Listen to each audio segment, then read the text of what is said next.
On the eve of presidential elections in the Gambia, welcome, and this is QTV News with me, Mumudu Gajaga. Thank you for joining us.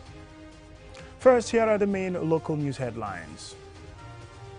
5 heads of observer groups from the international community, most of whom are former African heads of states, on Friday met President Barrow as part of their engagements with electoral stakeholders ahead of this Saturday's presidential election. Following the discovery of the COVID-19 variant Omicron, the Ministry of Health, in collaboration with the World Health Organization, on Thursday organized training for journalists on COVID-19 prevention and control. Also, we find out whether the December 4th presidential election has overshadowed the 16 days of activism against gender-based violence, which runs every year from the 25th of November to the 10th of December. And in international news, the world observes International Day of Persons with Disability every December 3rd on the UN calendar. Those were the main news headlines, and now the news in detail.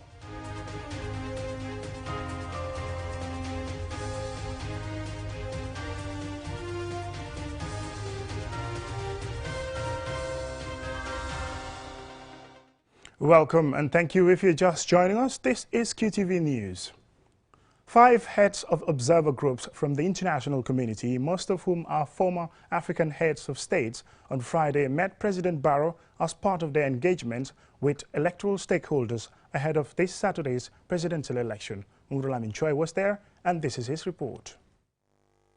24 hours to the Gambia's 2021 presidential elections. Heads of electoral observer missions are meeting President Adama Barrow after engagements with major electoral stakeholders, including presidential candidates, the Independent Electoral Commission, and the judiciary. First to meet the president in a closed-door meeting is former Nigerian President Olusegun Obasanjo, the head of the Commonwealth Electoral Observer Mission. What we have seen on the ground is pointing in the direction that the ground is prepared for this election to go peacefully, transparently, and thereby, if we are able to have free, unhindered, then we can say at the end, we have reached. We can shout Uhuru. This year's election has attracted a significant number of electoral observer missions, many of whom represent the international community. Ahead of the presidential election, the observer missions have deployed observers across the country to assess the electoral process. Ernest Baikoroma, former president of Sierra Leone, leads the ECOWAS Electoral Observer Mission, which has deployed 62 electoral observers across the country. From what we have had, it looks good. From what we have had, I think we look forward to having a peaceful elections. And from what we have had, I believe that what will come at the end of the elections will most certainly be a reflection of the will of the people. The electoral observer missions have also been monitoring campaigns, closely assessing political activities in the run-up to the presidential elections.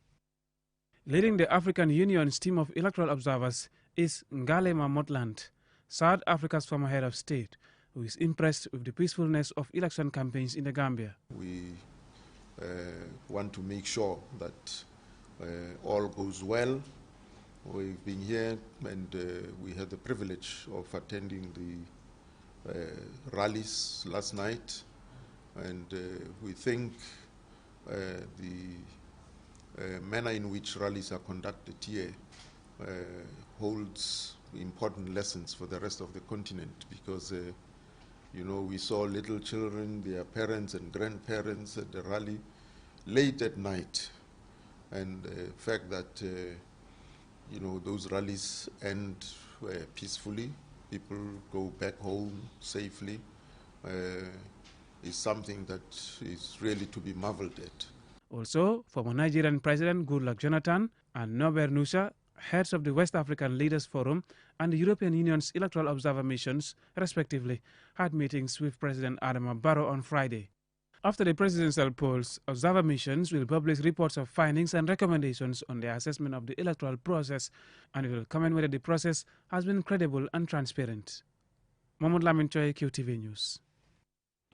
Following the discovery of the new COVID-19 variant Omicron, the Ministry of Health, in collaboration with the World Health Organization, on Thursday organized a day-long training for journalists on COVID-19 prevention and control. Here is Abibatu Sise. The media plays an important role in communication and informing the public, especially during this pandemic. The training was meant to improve media coverage of COVID-19, ensure factual reporting amidst misconceptions, rumors and myths about COVID vaccines and their efficacy. Sanjali Trawale, Deputy Director of Health Promotion at the Ministry of Health, says the media is an important component in the fight against the coronavirus, providing vital information to the public. He urges journalists to report timely and accurately. It's really challenging because it's not only the main media, but they have also other sources, like the social media, where people will just sit and put up messages that are not true, in my own opinion, or that may be confusing to others. So this is the challenge. How do we counter those ones? So it's important that we have factual and timely information, because if you don't provide them with information, others will do. So it's important that we provide them with timely information. Let it be realistic, let it be truthful, let it also be timely, because the delay in providing information can also be a problem. Momodu Gassama, health promotion specialist at the World Health Organization, reveals that the new Omicron variant was discovered by Southern African scientists and is currently under study by researchers to know its transmissibility and severity. However, he says vaccines are effective against the virus and urges the public to continue adhering to the safety guidelines. What the public needs to know is that we have a variant of COVID-19. We are still studying it. But what is important is, the good news is that it's the same COVID-19. So the preventive measures that we are taking, let's continue with that. The vaccines, of course, there are still more studies to be done in terms of whether the vaccines that we have are they are effective against this Omicron. But what is important now, the tools are there, the science that is available now can really protect us. So what we, WHO, urges the world to do is to continue observing, one, the public health measures, the public health and social measures. Keba Ansumane, a freelance journalist, explains the importance of the training and his expectations. I believe we will get to know more about these statistics, and at the end of the day, whatever we gathered, to be better prepared so that we can disseminate it, in the right way without causing damage to the society.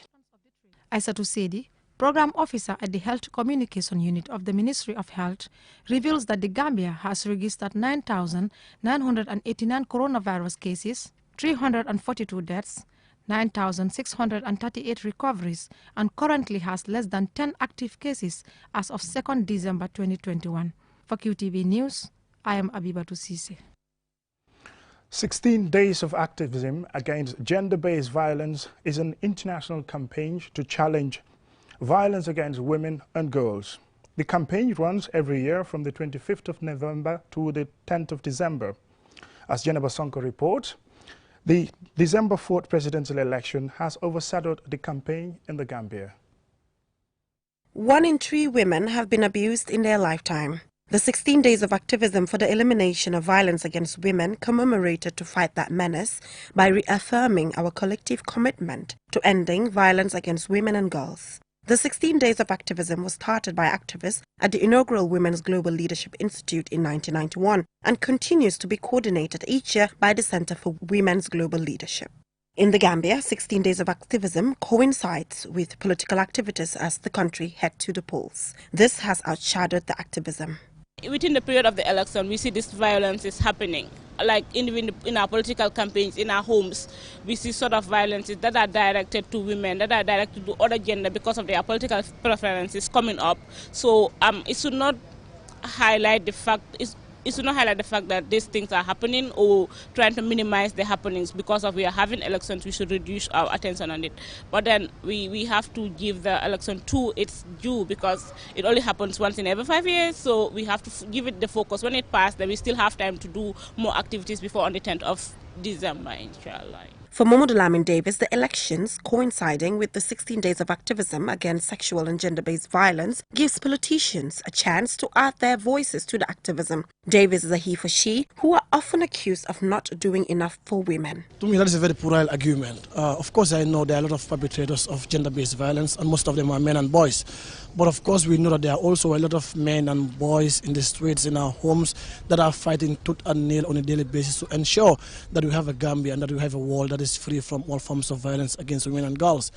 Since the inception of the He4C campaign in the Gambia in 2014, we've trained and supported a lot of young men and boys to serve as ambassadors and as change agents in their different households and communities to ensure that we see a Gambia that is fit for every single individual, to ensure that the issue of sexual and gender-based violence becomes a thing of the past. Fatunjai, a vendor at the Bakau market, calls on the government to put in extra efforts to ensure the Gambia is safe for women and girls. dañ di ragal sax jigéen yi kese nga génn fajar dem uti li ngay uti pour ñoo jokk sa jobooti nga gis ñu taxaw. Women are often afraid to go out and do their normal work because they often target us. Some of the violence happen in our homes. We have seen uncles or brothers sexually violating female siblings. The theme for this year's commemoration is Orange the Wall and Sexual Violence Now. The trend in relation to sexual and gender-based violence has remained unchanged, especially sexual violence. And countries have an opportunity to actually improve their economies by fighting to limit or stop sexual and gender-based violence, considering the fact that the global cost of violence against women is projected at 2% of the global GDP. Reporting for QTV News, I am Jennifer Sonko. Well, that report by Jennifer Sonko now takes us to a commercial break. And when we return, we'll still have some more local news stories for you. Do stay tuned. Marble is the Gambia's first ever election app designed to ease access to election information. The app also provides information on all past certified presidential, parliamentary, local government elections and by-election. Marble Gambia has a user-friendly interface, and thus its users will not experience any difficulties in navigating through the features of the application. Will also be able to interact with the source map to know which candidate is winning in every constituency. Luckily, Marble Gambia allows its users to receive live certified election results on election day. Download Marble Gambia today on App Store and Play Store and receive election results at your fingertip. This is brought to you by Gambia Participates and with support from National Endowment for Democracy and International Republican Institute.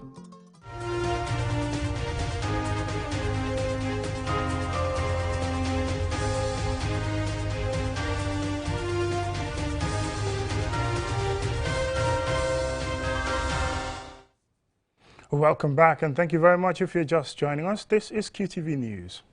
Following a rigorous observation of the presidential election campaign of the 6 presidential candidates, Gambia Participates on Thursday briefed the media on pre-election observation report by the observers. Omar P. Jallo has the rest of that story. Following their nomination, the 6 candidates embarked on a nationwide political campaign to lobby for voters. Gambia Participates were in all the 53 constituencies, observing the political campaign activities, general environment, the IEC preparedness, voter education initiatives, use or non-use of state resources and critical incidents such as violence and hate speech. Mar Nyang, the executive director of Gambia Participates, said their observation mission is to ensure that there is peace, credibility and transparency in the electoral process, and to provide impartial citizen observation reports and to offer recommendations where necessary for good governance and promotion of democratic elections. Gambia Participates deployed 53 long-term observers, in bracket LTOs, to all the 53 constituencies in the 7 regions of the Gambia. The LTOs are supervised by 12 regional focal points in all the 7 regions. Each LTO is given a standard checklist to observe, document, and report on a weekly basis to the Gambia Participates Secretariat using a programmed software, mobile software in this case. The reports received at the Secretariat are then reviewed for quality assurance. Now, after quality assurance, This data is further reviewed by the Statement Drafting Committee to analyze and report on the data received. The findings of the report on the general environment revealed that it was calm and orderly, but there were instances of tensions between party supporters, verbal attacks on candidates, and hate speech. The report also confirmed that all the IEC regional offices have received all the necessary materials for the election. Observers reported the training of polling officials by the IEC as part of their preparatory activities ahead of the elections. Observers noted the IEC's professionalism in terms of respecting COVID-19 safety protocols. Most IEC officers and trainees wore face masks and utilized sanitizer during the trainings. Areas covered during the training included an overview of election procedures, code of conduct for IEC officials, and terms of responsibility for each officer during the election. On the use or non-use of state resources as prohibited by law, the incumbent president continued to use a private vehicle for the duration of his political campaign. Although the general environment was calm and orderly, however, a major critical incident was reported in Lower Salem in the Central River region, where a woman and a motorcyclist were assaulted and beaten by a group of party supporters. The only crime committed by the victims was wearing the shirt of their chosen candidate or party, and one of the victims was later taken to a hospital. Our observers also witnessed the utterances of derogatory comments from candidates and key party affiliates during political campaigns, which has the potential of inciting violence.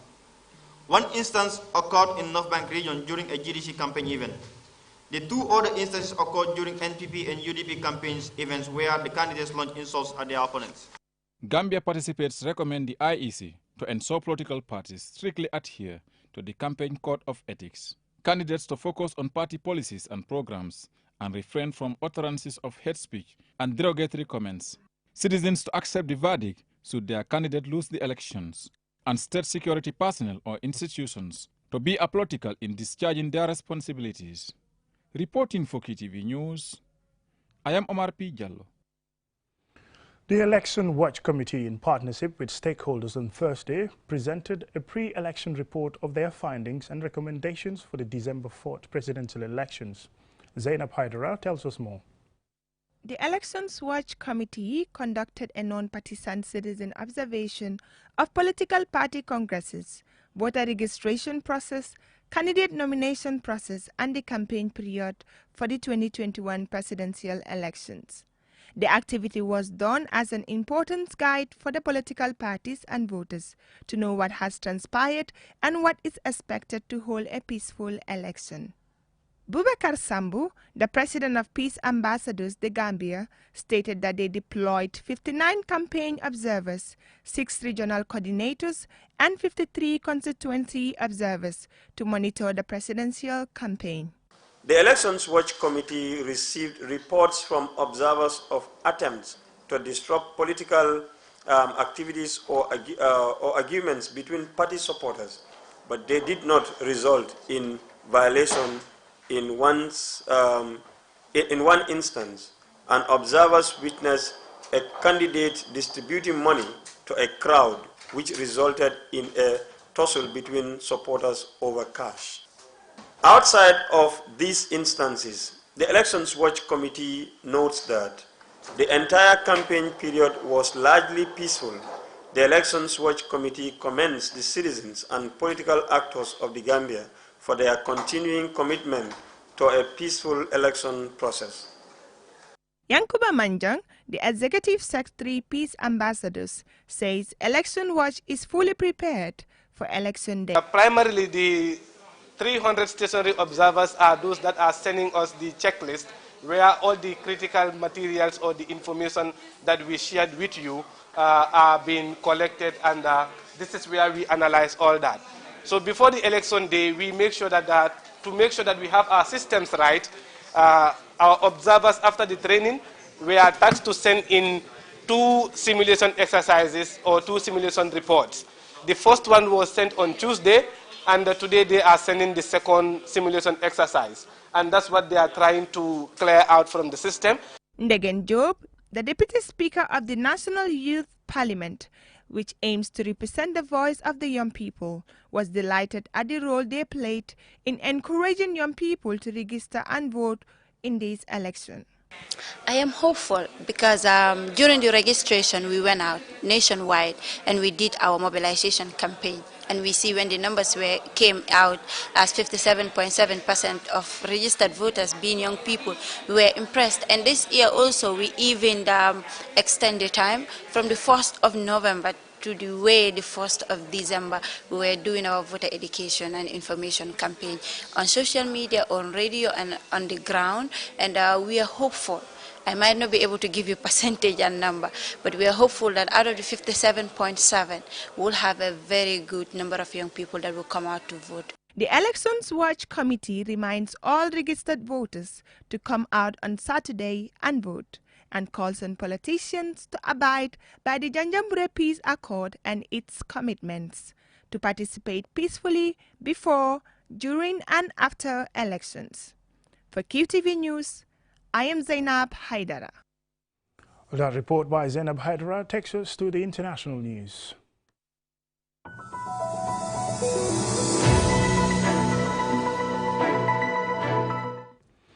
In international news, the world observes International Day of Persons with Disabilities every 3rd December on the UN calendar. The theme for this year is Leadership and Participation of Persons with Disabilities towards an inclusive, accessible and sustainable post-COVID-19 world. Ejibintu Drame has more. The day is about promoting the rights and well-being and to raise awareness of persons with disabilities at every level of society and development, including political, social, economic and cultural life. Part of the 2030 Agenda for the Sustainable Development Goals is to leave no one behind. The commitment to realizing the rights of persons with disabilities is not only a matter of justice, it is an investment in a common future. The COVID-19 pandemic has had a major effect on the globe, affecting societal norms and values, worsening inequalities, including and especially persons with disabilities, who are said to be the hardest hit by the COVID-19. 80% of persons with disabilities live in developing countries, while an estimated 46% of older people aged 60 years and over are people with disabilities. 1 in every 5 women is likely to experience disability in her life, while 1 in every 10 children is a child with a disability. On the significance of the day, Antonio Guterres, Secretary General of the United Nations, states, and I quote, "I urge all countries to fully implement the Convention on the Rights of Persons with Disabilities, increase accessibility and dismantle legal, social, economic and other barriers with the active involvement of persons with disabilities and their representative organizations." Unquote. In the Gambia, more than 10% of the population are persons with disabilities, either as a result of mental, sensory or physical impairment. Persons with disabilities are less likely to get easy access to infrastructures, be discriminated against and disintegrated or segregated. One example is that very few buildings in the Gambia have wheelchair access. An integrated approach is required to ensure that persons with disabilities are not left behind. The United Nations Disability Inclusion Strategy provides the foundation for sustainable and transformative progress on disability inclusion through all pillars of the work of the United Nations. Through this strategy, the United Nations system reaffirms that the full and complete realization of the human rights of all persons with disabilities is an unchallengeable, integral, and an indivisible part of all human rights and fundamental freedoms. Ajibintu Drame, QTV News. That report by Ajibintu Drame takes us to a recap of our main news headlines.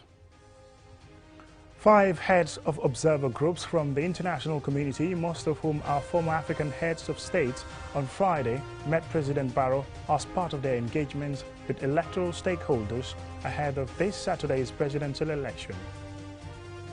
Following the discovery of the new COVID-19 variant, Omicron, the Ministry of Health, in collaboration with the World Health Organization, on Thursday organized training for journalists on COVID-19 prevention and control. We found out whether the December 4th presidential election has overshadowed the 16 days of activism against gender-based violence, which runs every year from the 25th of November to the 10th of December. And in international news, the world observes International Day of Persons with Disabilities every 3rd December on the UN calendar. That's all we have for you in this bulletin of QTV News, and join us tomorrow for more news. Until then, we wish you a peaceful election.